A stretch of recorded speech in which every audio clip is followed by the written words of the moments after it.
This is your KCTV5 News Flash Briefing. Members of the NAACP and a few other organizations held a protest over racial discrimination of Black veterans and Black staff at the VA Medical Center. Many community leaders are demanding an external investigation into discrimination complaints, including lynching jokes, a white ER nurse openly calling a Black vet the N-word, and disproportionate hiring and terminations. The 17th night of protest took place last night out on the Country Club Plaza here in Kansas City. Everyone there was protesting police brutality and what they say is systemic racism in our nation's police departments. The protests are the result of deaths of people like George Floyd, Breonna Taylor, and Michael Brown. And the Missouri State Highway Patrol looking into two separate police shootings that happened over the weekend. The first was in Kansas City at 23rd and Lister. A white man in his 20s suspected of stealing a car allegedly flashed his gun at an officer and was shot.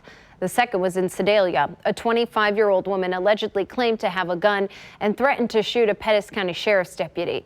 Officials identified the person as Hannah Pfizer. She died at the scene. An important consumer alert before your next barbecue. 43,000 pounds of ground beef are under recall for possible E. coli contamination. The meat was produced on June 1st and distributed nationwide under the brand names Thomas Farms and Marketside Butcher. Eating meat contaminated with E. coli can make you very sick, causing dehydration, even deadly liver failure in children under 5 and older adults. If you have one of the affected products, the USDA says to throw it away or return it.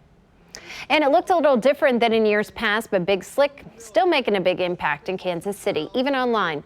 This year's Big Slick at Home raised an incredible $2 million for Children's Mercy. That's the third highest fundraising total in Big Slick's 10-year history, despite not being able to hold events in person.